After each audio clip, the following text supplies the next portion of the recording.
Sindh तरक़ीब Sindh party के chairman doctor कादिर मक्सी चयो आहे त हर सूरत में ईंदड़ बजट इजलास दौरान सिंध असेंबली जो घेराव कयो वेंदो। 9 जून ते सॼी सिंध में पुरअमन एहतजाजी मुज़ाहिरा थींदा। बरिया टाउन अंदर बाहि वारो वाक़ो सिंध जे माण्हुनि जे पुरअमन एहतजाज खे नुक़सान पहुचाइण जी साज़िश हुई, जंहिंमें बरिया टाउन जा प्लांटेड पंहिंजा माण्हू मुलविस हुआ, जॾहिं त सिंध हुकूमत ऐं सिंध पुलिस इन साज़िश में मुलविस आहे। पीपल्स पार्टी मौक़े परस्ती कंदे सिंध दुश्मनी कंदी रही आहे, दाख़िल केस रद्दी जो टोकरी में उछलायो या वरी गिरफ़्तारी कयो। डॉक्टर कादिर मक्सी चयो त सिंध एक्शन कमेटी सिंध जे कॉम्प्रेस जमातुनि जो इतिहाद आहे। असां सिंध जे मजमूई मसइलनि ते जदोजहद कंदा रहिया आहियूं।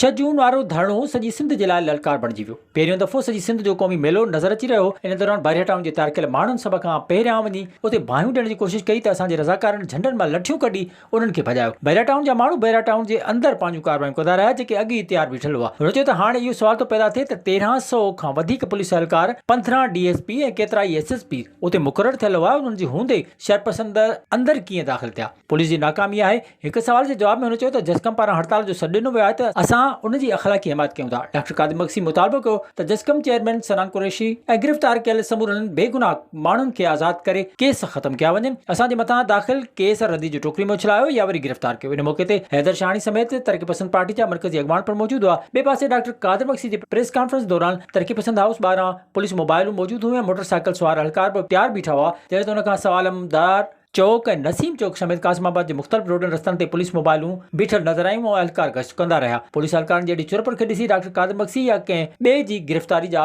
अफ़वाह पिणु हलंदा रहिया। विज़िट कयो अवामी आवाज़ मीडिया ग्रुप जी वेबसाइट awamiawaz.pk।